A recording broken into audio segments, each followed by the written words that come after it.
Hi friends, welcome to my channel. Kidnap అయినట్టు నాటకం ఆడిన జ్యోత్స్న దీపే తన మనవరాలని నిజం తెలుసుకున్న శివనారాయణ.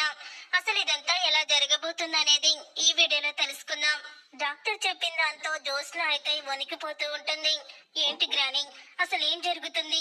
ఇప్పుడు నువ్వు చేసిన పని బయటపడిపోయేటట్టుంది. మనం వీధిన పడేటట్టున్నాం. మనల్ని ఎవ్వరూ కూడా క్షమించరు అని అంటూ ఉంటుంది జ్యోత్స్న. అదే నాకు అర్థం కావడం లేదు. ఆ డాక్టర్ చెప్పింది విని నాకు అసలు ఏం చెప్పాలో కూడా అర్థం కావడం లేదు.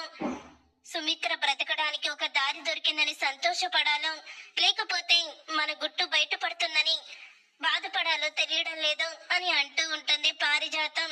మమ్మీ బ్రతికితే ఏంటి, బ్రతకపోతే మనకేంటి గ్రాని అని అంటూ ఉంటుంది జ్యోత్స్న. ఆ మాట విని పారిజాతం జ్యోత్స్నని, ఏంటి నువ్వు అలా మాట్లాడుతున్నావు?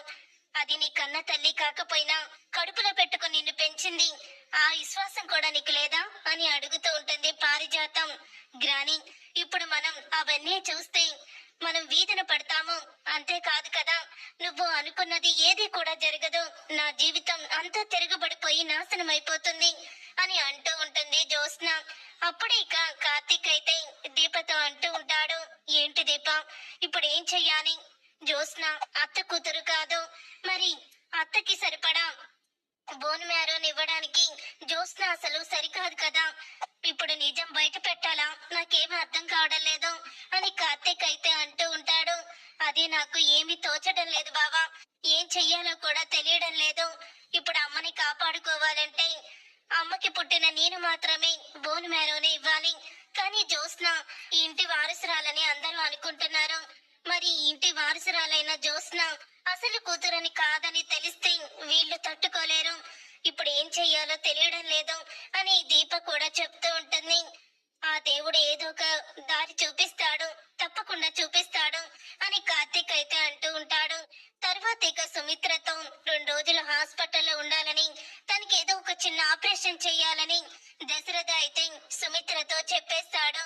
అప్పుడు ఇక సుమిత్ర అయితే ఆపరేషన్ అని అంటూ ఉంటుంది. నాకేమైందండి, డాక్టర్లు అలాగే చెప్తారు అని అంటూ ఉంటుంది. లేదు సుమిత్ర, డాక్టర్ చెప్పారు, నువ్వేమీ కంగారు పడాల్సిన అవసరం లేదు, కానీ ఏదో ఒక చిన్న ఆపరేషన్ నా కోసం అని అంటూ ఉంటాడు దశరథ అయితే. అప్పుడు ఇక సుమిత్ర అయితే, చిన్న ఆపరేషనే కదా అంటున్నారు, సరే చేయించుకుంటాను అని అంటూ ఉంటుంది. సుమిత్ర, అసలు ఎందుకు ఆపరేషన్ చేస్తున్నారు? నాకేమైంది?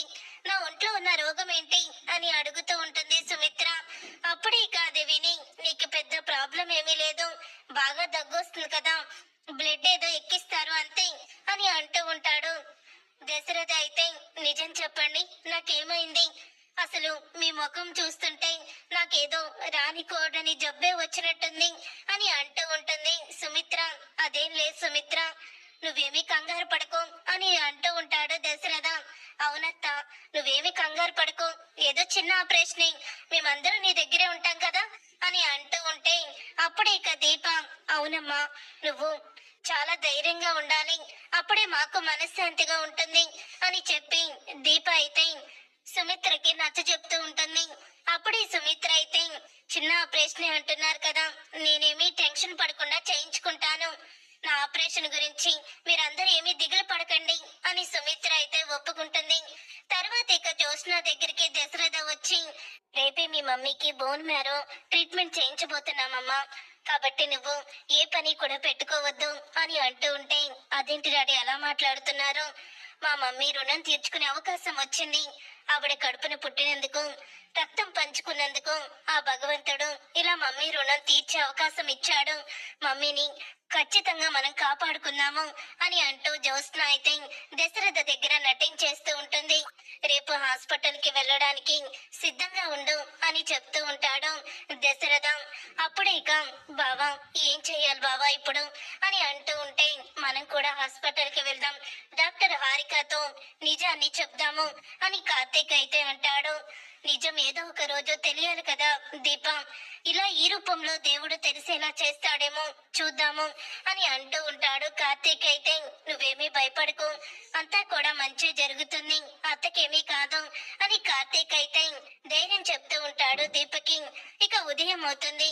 ఉదయం అవ్వగానే ఇక అందరూ కూడా హాస్పిటల్ కైతే బయలుదేరడానికి సిద్ధంగా ఉంటారు. జ్యోత్స్న అని పిలుస్తారు. అప్పుడు ఇక జ్యోత్స్న పారిజాతం ఇద్దరు కూడా బయటికి వస్తారు. ఇక జ్యోత్స్న అయితే వెళ్దామా డాడీ, నేను రెడీగానే ఉన్నాను అని అంటూ ఉంటుంది జ్యోత్స్న. సరేనమ్మా పదండి, మీ కార్లో వెళ్ళండి డాడీ, నేను గుడికి వెళ్ళి దండం పెట్టుకొని వస్తాను అని అంటూ ఉంటుంది జ్యోత్స్న. ఇప్పుడు ఈ టైంలో ఏంటి జ్యోత్స్న అని అంటూ ఉంటాడు కార్తీక్. అయితే మా అమ్మకి ఆ చిన్న ఆపరేషన్ అయినా బాగా జరగాలని దేవుడికి మొక్కుకొని వస్తాను, మీరు వెళ్ళండి అని అంటూ ఉంటుంది జ్యోత్స్న. అప్పుడు ఇక పారిజాతం అయితే కార్తీక్ వాళ్ళతోనే వస్తుంది. నేను జ్యోత్స్నాని తీసుకొని వస్తాను, మీరు వెళ్ళండి అని కార్తీక్ అంటాడు. లేదు బాబా, నేను ఒక్కదాన్ని గుడికి వెళ్తున్నాను, నేను వచ్చేస్తానన్నాను కదా హాస్పిటల్ కి, మీరు వెళ్ళండి అని అంటూ ఉంటుంది జ్యోత్స్న.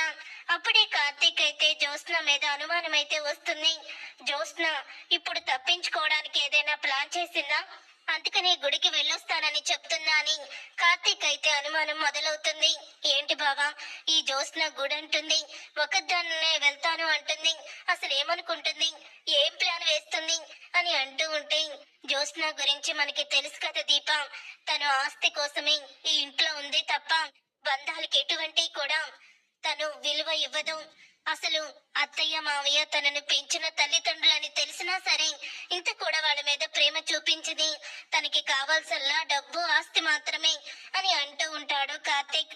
అప్పుడే ఇక దీప అయితే అమ్మని ఎలాగైనా కాపాడుకోవాలి బావా అని అంటూ ఉంటుంది. తప్పకుండా అత్తని మనమే కాపాడుకుందాము, నువ్వేమీ కంగారు పడుకో, అత్తకి బోన్ మ్యారో ఆపరేషన్ అయితే బాగానే జరుగుతుంది అని కార్తీక్ వాళ్ళందరూ కూడా హాస్పిటల్ కి అయితే బయలుదేరుతారు. అలా హాస్పిటల్ కి వెళ్ళిన తర్వాత అప్పుడు ఇక హారిక అయితే సుమిత్రని కలుస్తుంది. సుమిత్రని చూసి, సుమిత్ర గారు మీరేమీ భయపడకండి, జస్ట్ ఒక గంటలో మీరు బయటికి వచ్చేస్తారు, చిన్న ఆపరేషన్ అని హారిక అయితే అంటూ ఉంటుంది. అసలు నాకు ఎందుకు డాక్టర్ ఆపరేషన్, మా వాళ్ళని అడిగితే ఏమీ చెప్పడం లేదు అని అంటూ ఉంటే, అది మీరు అప్పుడప్పుడు నీరసంగా పడిపోతున్నారు కదా, దగ్గు కూడా వస్తుంది, దానికి ఆపరేషన్ అయ్యాక మీకు క్లియర్ గా ఎక్స్ప్లెయిన్ చేస్తాను అని హారిక అయితే చెప్తూ ఉంటుంది. అప్పుడు ఇక అలా చెప్పిన తర్వాత అంటూ ఉంటుంది సుమిత్ర అయితే, మా వాళ్ళందరూ చాలా భయపడిపోతున్నారు, మీరే వాళ్ళకి ధైర్యం చెప్పండి, ఏమీ కాదని అని అంటూ ఉంటుంది సుమిత్ర. సుమిత్ర గారికి ఏమీ కాదండి అని చెప్తూ ఉంటుంది డాక్టర్ అయితే. అవును, ఇంతకీ జ్యోత్స్న ఏది, ఇంపార్టెంట్ వ్యక్తి తనే కదా అని అంటూ ఉంటుంది డాక్టర్. అప్పుడే ఇక జ్యోత్స్న ఇంపార్టెంటా, ఎందుకు డాక్టర్ అని అంటూ ఉంటుంది సుమిత్ర. మీకు ఒకవేళ బ్లడ్ సరిపోకపోతే ఆమె మీ కూతురు కదా, మీకు బ్లడ్ ఇస్తుందని అని అంటూ ఉంటుంది డాక్టర్ అయితే. అవునా, జ్యోత్స్న గుడికి వెళ్ళి వస్తానంది, జ్యోత్స్న కూడా భయమేస్తుంది, అందుకే దేవుడికి మొక్కుకొని సక్సెస్ఫుల్ గా ఆపరేషన్ జరగాలని, చిన్న ఆపరేషన్ అయినా తను చాలా బాధపడుతుంది అని అంటూ ఉంటుంది సుమిత్ర. అప్పుడు ఇక కార్తీక్ అయితే, లేదత్తా, తను మీ అడ్డు తొలగించుకోవాలని చూస్తుంది ఎప్పుడూ కూడా అని అనుకుంటూ ఉంటాడు కార్తీక్ మనసులో. ఇంతలో పారిజాతంతో శివనారాయణ, జ్యోత్స్న ఎక్కడి దాకా వచ్చిందో ఫోన్ చేయి పారిజాతం అని అంటూ ఉంటాడు. అప్పుడు ఇక పారిజాతం అయితే ఇక జ్యోత్స్నకి ఫోన్ చేస్తుంది. జ్యోత్స్న ఫోను స్విచ్ ఆఫ్ వస్తూ ఉంటుంది. అప్పుడే ఇక అది విని ఒక్కసారి పారిజాతం, జ్యోత్స్న ఫోను స్విచ్ ఆఫ్ వస్తుందండి అని అంటూ ఉంటే, తొందరగా ఏదో ఒకటి చెయ్యండి, మనకి ఎంతో టైం లేదు కదా, జ్యోత్స్నని తొందరగా రమ్మనండి అని అంటూ ఉంటారు. డాక్టర్ అయితే సుమిత్రని ట్రీట్మెంట్ కి లోపలికి తీసుకువెళ్ళిపోతారు. జ్యోత్స్న ఫోన్ స్విచ్ ఆఫ్ రావడం ఏంటి అని కంగారు పడుతూ ఉంటాడు దశరథ. మావయ్య కంగారు పడుకు మావయ్య అని అంటూ ఉంటే, కంగారు పడకుండా ఎలా ఉంటాడ్రా, అసలు జ్యోత్స్న ఫోను స్విచ్ ఆఫ్ రావడం ఏంటి అని అంటూ ఉంటాడు దశరథ. ఇంతలో ఇక దశరథకి ఫోన్ అయితే వస్తుంది. ఇక ఫోన్ రావడంతో అప్పుడే ఇక దశరథ అయితే ఎవరు అని అడుగుతూ ఉంటాడు. మేము మీ కూతుర్ని కిడ్నాప్ చేశాం, మీరు ₹1,00,00,000 తీసుకొస్తే తప్ప మీ కూతుర్ని విడిచిపెట్టాం అని ఫోన్ అయితే వస్తుంది. అప్పుడే ఇక అది విని ఒక్కసారి షాక్ అయిపోతూ ఉంటాడు దశరథ. ఏంటి, నా కూతుర్ని కిడ్నాప్ చేశారా అని అంటూ ఉంటాడు. అది విని దీప, కార్తీక్ అందరూ కూడా షాక్ అయిపోతూ ఉంటే, మా కూతురు ఇప్పుడు మాకు చాలా అవసరం, దయచేసి తనని వదిలేయండి, మీకు ₹1,00,00,000 కాదు కదా, 10 కోట్లన్నా ఇస్తాను అని అంటూ ఉంటే, లేదు, మీరు మేము చెప్పిన ప్లేస్ కి మీరు చేస్తున్నాము, పోలీసులకి చెప్పారంటే మీ కూతురు చస్తుంది అంటూ ఫోన్ పెట్టేసి ఒక్కసారే దశరథ షాక్ అయిపోతూ ఉంటాడు. ఇక ఫోన్ పెట్టేశాక అలా కుప్ప కూలిపోయిన దశరథని చూసి ఏమైందిరా, జ్యోత్స్నాకేమైంది అని అడుగుతూ ఉంటాడు శివనారాయణ. జ్యోత్స్నాని ఎవరో కిడ్నాప్ చేశారంట నాన్న. ఇప్పుడు ₹1,00,00,000 ఇస్తే కానీ జ్యోత్స్నాని వదిలిపెట్టమని చెప్తున్నారు. ఎక్కడికి తేవాలో ఎప్పుడు తేవాలో మళ్ళీ ఫోన్ చేస్తామని ఫోన్ పెట్టేశారు అని దశరథ అయితే ఇప్పుడు నా సుమిత్రని నేను ఎలా కాపాడుకోవాలి నాన్న, ఎలా కాపాడుకోవాలి? వాళ్ళు అడిగితే ₹1,00,00,000 కాదు 2,00,00,000 ఇస్తాను, కానీ ఇప్పుడు ఎక్కడికి రావాలో తర్వాత చెప్తామని ఫోన్ పెట్టేశారు. రే కార్తీక్, ఏం చెయ్యాలా అని అంటూ ఉంటాడు దశరథ. నువ్వు కంగారు పడకు మావయ్య అని అంటూ ఇక దీపని తీసుకొని పక్కకైతే వెళ్తాడు కార్తీక్. ఇక పక్కకు వెళ్ళి జ్యోత్స్న కావాలని తన గుట్టు బయటపడకూడదని పెంచిన మమకారం కూడా లేకుండా జ్యోత్స్న కిడ్నాప్ నాటకం ఆడుతుంది, అత్తకేమైనా పర్వాలేదు అనుకుంటుంది అని అంటూ ఉంటాడు కార్తీక్. అయితే మనం వెంటనే డాక్టర్ ని కలుద్దాం పదా అని వెంటనే డాక్టర్ దగ్గరికి దీపం తీసుకొని కార్తీక్ అయితే వస్తాడు. జ్యోత్స్న వచ్చిందా అని వాళ్ళిద్దరిని చూసి అడుగుతూ ఉంటుంది. డాక్టర్ అయితే జ్యోత్స్న రాలేదు డాక్టర్, తనిప్పుడు రాలేని పరిస్థితిలో ఉంది అని అంటూ ఉంటే వాట్, అదేంటి కార్తీక్ సడన్ గా అలా చెప్తున్నావు? ఇప్పుడు మొత్తం కూడా సిద్ధం చేసుకొని ఆల్రెడీ సుమిత్ర గారికి ట్రీట్మెంట్ మొదలు అయిపోయిన తర్వాత చెప్తున్నావేంటి? జ్యోత్స్న మీ ఇంట్లో ఉన్న అమ్మాయే కదా, ఇక తను ఎలా మిస్ అవుతుంది అనుకున్నాను, ఇప్పుడు ఏం చెయ్యాలి అని అంటూ ఉంటే డాక్టర్ మీకు ఒక నిజాన్ని చెప్తాను, కానీ ఎవ్వరికి కూడా నిజం చెప్పకండి అని అంటూ ఉంటాడు కార్తీక్. అయితే ఏంటి కార్తీక్ అది అని డాక్టర్ అయితే అంటూ ఉంటుంది.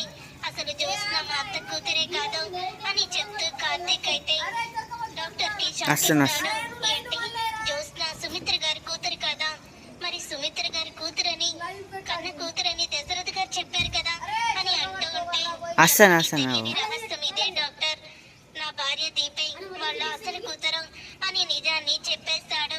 ఆ రోజు మీరు అన్నారు కదా, నిన్ను చూస్తుంటేనే అర్థమవుతుందమ్మా మీ అమ్మకి నువ్వే కూతురు అని, కానీ ఇప్పుడు అది నిజం డాక్టర్ అని కార్తీక్ అయితే అంటాడు. ఆ మాట విని ఒక్కసారి డాక్టర్ షాక్ అయిపోతూ ఉంటుంది. జ్యోత్స్న మిస్ అయిందని కంగారు పడకండి, దీపకి బోన్ మ్యారేజ్ చెయ్యండి అని అంటూ ఉంటే తను ఇప్పుడు ప్రెగ్నెంట్ కదా అని అంటూ ఉంటుంది. డాక్టర్ ప్రెగ్నెంట్ లేడీస్ ఇవ్వకూడదా డాక్టర్ అని అంటూ దీప అయితే చెప్తుంది. కానీ ఒక్కో సందర్భంలో అబార్షన్ అయ్యే అవకాశం ఉందమ్మా అని డాక్టర్ అంటుంది. అప్పుడే అది విని కార్తీక్ దీప షాక్ అయిపోతూ ఉంటారు. ఇక దీప మాత్రం వెంటనే నా కడుపులో ఉన్న బిడ్డకి ఏమైనా పర్వాలేదు, మా అమ్మ బ్రతకాలి అని దీప అయితే ఊహించని నిర్ణయం తీసుకుంటుంది. బావా మనం ఎలాగైనా అమ్మని బ్రతికించుకోవాలి కదా బావా అని చెప్తూ ఉంటే అవును దీప తప్పదు, ఒక త్యాగానికి మనం ఇలాగా మన బిడ్డని త్యాగం చెయ్యాలి అత్త ప్రాణాలు కాపాడుకోవడం కోసం అని అంటూ ఉంటాడు కార్తీక్. అయితే చూడు కార్తీక్, ఒక్కో సందర్భంలో అబార్షన్ అవ్వచ్చు అవ్వకపోవచ్చు, అది మా చేతుల్లో లేదు అని అంటూ ఉంటుంది. డాక్టర్ అయితే ముందు దీపకి బోన్ మ్యారేజ్ చెయ్యండి డాక్టర్ అని దీపనైతే పంపించి కార్తీక్ అయితే వస్తాడు దశరథ దగ్గరికి. అప్పుడు ఇక బాధపడుతున్న దశరథ దగ్గరికి డాక్టర్ వచ్చి దశరథ గారు మీరు కంగారు పడకండి, మీ అమ్మాయి జ్యోత్స్న మిస్ అయిందంట కదా, కానీ సుమిత్ర గారికి బోన్ మ్యారో ఇవ్వడానికి ఒక డోనర్ దొరికింది, ఆవిడ ద్వారానే ఇప్పుడు బోన్ మ్యారో ఇప్పిస్తున్నాము, మీరు కంగారు పడకండి అంత మంచి జరుగుతుంది అని అంటూ ఉంటుంది. డాక్టర్ అయితే భగవంతుడా మమ్మల్ని రక్షించావా అని ఊపిరి పీల్చుకుంటాడు దశరథ. అప్పుడే ఇక పారిజాతం అమ్మయ్య జ్యోత్స్నాకి ఫోన్ చేసి వెంటనే ఇక్కడికి వచ్చామని చెప్పాలి, ఎలాగో డోనర్ దొరికింది కదా అని అనుకుంటూ ఉంటుంది పారిజాతం. అప్పుడే పారిజాతం పక్కకి వెళ్తుంటే ఎక్కడికి వెళ్తున్నావు పారిజాతం అని అంటూ ఉంటాడు. శివనారాయణ ఎక్కడికి లేదండి అని అంటూ ఉంటుంది. తర్వాత ఇక దీప అయితే బోన్ మ్యారో అయితే ఇచ్చేస్తుంది. సక్సెస్ఫుల్ గా ఆపరేషన్ అయితే పూర్తయి సుమిత్ర ప్రాణాపాయ స్థితి నుంచి బయటపడుతుంది. అప్పుడే డాక్టర్ వచ్చి కంగారు పడకండి దశరథ్ గారు, ఆపరేషన్ సక్సెస్ అయింది, సుమిత్ర గారికి ఎటువంటి ప్రమాదం లేదు ఇంకా అని అంటూ ఉంటే ఆ మాట విని ఎంతో సంబరపడిపోతూ ఆనందపడిపోతూ ఉంటాడు. సమయానికి ఆ డోనర్ ని మీరు చూసి నా భార్య ప్రాణాల్ని కాపాడారు డాక్టర్, మీ రుణం ఎలా తీర్చుకోను అని అంటూ ఉంటే ఆ డోనరు నిజంగా దేవతే సార్ అని అంటూ ఉంటుంది డాక్టర్. తర్వాత ఇక అందరూ కూడా చాలా సంతోషంగా ఉంటారు. ఇంతలో ఇక శివనారాయణకి దీప అయితే ఎక్కడా కనిపించదు. ఇక దీప కనిపించకపోయేసరికి రే కార్తీక్, దీప ఎక్కడికి వెళ్ళింది అని అడుగుతూ ఉంటే, దీప గుడికి వెళ్ళొస్తానని వెళ్ళింది తాతయ్య అని అంటూ ఉంటే, అదేంట్రా ఇప్పుడు ఈ టైంలో లేకపోతే ఎలాగా, ఇప్పుడు మనం జ్యోత్స్న ఎక్కడుందో కనిపెట్టాలి అని అంటూ ఉంటాడు శివనారాయణ. అది నేను చూసుకుంటానులే, నువ్వు కంగారు పడుకుతా అని కార్తీక్ అంటూ ఉంటాడు. ఇప్పుడే నేను వస్తాను అని శివనారాయణ బయటికి వెళ్ళబోతుండగా దీప ఒక రూమ్ లో అయితే కనిపిస్తుంది బెడ్ మీద. ఇక దీపని చూసి షాక్ అయిపోతూ ఉంటాడు శివనారాయణ. దీప రూమ్ లో నుంచి బయటికి వస్తున్న నర్సుని శివనారాయణ అడుగుతూ ఉంటాడు. ఆ అమ్మాయి ఆ గదిలో ఉందేంటి, తనకి ఏమైంది అని అడుగుతూ ఉంటాడు. అప్పుడు ఇక నర్స్ అయితే బోను మేర ఇచ్చింది ఆవిడేనండి అని అంటూ నర్స్ అయితే చెప్తుంది. అది విని ఒక్కసారి శివనారాయణ షాక్ అయిపోతూ ఉంటాడు. అదేంటి, దీప సుమిత్రకి బోన్ మేరో ఇచ్చిందా? మరి కార్తిక్ కానీ డాక్టర్ కానీ ఈ విషయం నా దగ్గర ఎందుకు దాచిపెట్టారు అని అనుమానం వచ్చి శివనారాయణ డాక్టర్ దగ్గరికి అయితే వెళ్తాడు. ఇక డాక్టర్ దగ్గరికి వెళ్ళి, మా కోడలికి బోన్ మేరో ఇచ్చిన డోనర్ ఎక్కడున్నారు డాక్టర్ అని అడుగుతూ ఉంటాడు శివనారాయణ. ఎందుకు శివనారాయణ గారు, వాళ్ళకి మీరెవరో మీకు వాళ్ళెవరో తెలియకూడదన్నారు, అందుకనే రహస్యంగా ఉంచాము అని చెప్తూ ఉంటే, లేదు డాక్టర్ మీరు అబద్ధం చెప్తున్నారు, బోన్ మేరో ఇచ్చింది దీప కదా అని అడుగుతూ ఉంటాడు శివనారాయణ. నేను ఇప్పుడే రూమ్ లో దీపని చూశాను, నిజం చెప్పండి అని అంటూ ఉంటే, అప్పుడు ఇక అంటూ ఉంటుంది, డాక్టర్ మీకే నిజం చెప్పాలో లేదో కూడా నాకు తెలీదు, కానీ నిజం మీకు తెలియాలని రాసి పెట్టుంది కాబట్టి తెలుస్తుంది. బోను మేర ఇచ్చింది మీ కోడలికి దీపేనండి. మరి అదేంటి, రక్త సంబంధికులు మాత్రమే ఇది ఇవ్వాలి అని మీరు అన్నారు కదా, దీపకి మా కోడలికి ఎటువంటి రక్త సంబంధం లేదు, కానీ ఇద్దరికి ఎలా మ్యాచ్ అయ్యింది అని శివనారాయణ అడుగుతూ ఉంటే, అప్పుడు ఇక డాక్టర్ అయితే మీ మనవడే మీ దీపని తీసుకువచ్చి జ్యోత్స్న అసలు కూతురు కాదు, దీపే అసలు కూతురు అని నా దగ్గర చెప్పారు. నేను టెస్ట్లన్నీ చేస్తే అదే నిజమని వచ్చింది అని డాక్టర్ నిజం చెప్పేస్తుంది. అప్పుడే ఇక శివనారాయణ, అంటే జ్యోత్స్న మా మనవరాలు కాదా అని అంటూ ఉంటాడు. కాదు శివనారాయణ గారు, వాళ్ళ పుట్టప్పుడే ఏదో ఎక్కడో పొరపాటు జరిగింది, జ్యోత్స్న మీ మనవరాలు కాదు, దీపే మీ సొంత మనవరాలు, మీ ఇంటి రక్తం దీప. ఆవిడే బోను మేరో ఇచ్చి ఈ రోజు మీ కోడలు ప్రాణాల్ని కాపాడింది. కానీ కార్తీక్ ఈ విషయాన్ని మీకు చెప్పొద్దని నా దగ్గర మాట తీసుకున్నాడు. చివరికి తన బిడ్డను కూడా త్యాగం చేయడానికి సిద్ధమయ్యి తల్లి ప్రాణాల్ని కాపాడుకుంది దీప. కానీ కడుపులో ఉన్న బిడ్డ అదృష్టవంతుడు కాబట్టి బిడ్డకి ఏమీ జరగలేదు అని చెప్పేస్తుంది. అది వినీక శివనారాయణ అయితే, జ్యోత్స్న నా మనవరాలు కాదా అని బయటికి వెళ్ళబోతుండగా అప్పుడే ఇక పారిజాతం అయితే, ఎవరో డోనర్ వచ్చి మీ మమ్మీకి బోన్ మేరో ఇచ్చేశాడు, ఇక మనకి సమస్య లేదు, నువ్వు ఇక కిడ్నాప్ డ్రామాని వదిలేసి వెంటనే హాస్పిటల్ కి వచ్చేసాయి అని అంటూ ఉంటుంది పారిజాతం. అప్పుడే ఇక వెనక నుంచి అది విని షాక్ అయిపోతూ ఉంటాడు శివనారాయణ. జ్యోత్స్న కిడ్నాప్ అవ్వలేదని, అవినట్టు నాటకం ఆడిందని ఇదంతా కూడా పారిజాతానికి తెలుసు అని తెలుసుకొని స్టన్ అయిపోతూ ఉంటాడు. చూసారుగా ఫ్రెండ్స్, రాబోయే కథలో ఖచ్చితంగా ఇలాగే జరగబోతుంది. మరి ఇలాగే జరగాలని మీరైతే కోరుకుంటున్నారా?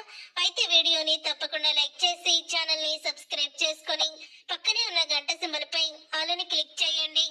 నిజం తెలుసుకున్న శివనారాయణ ఏం చేయబో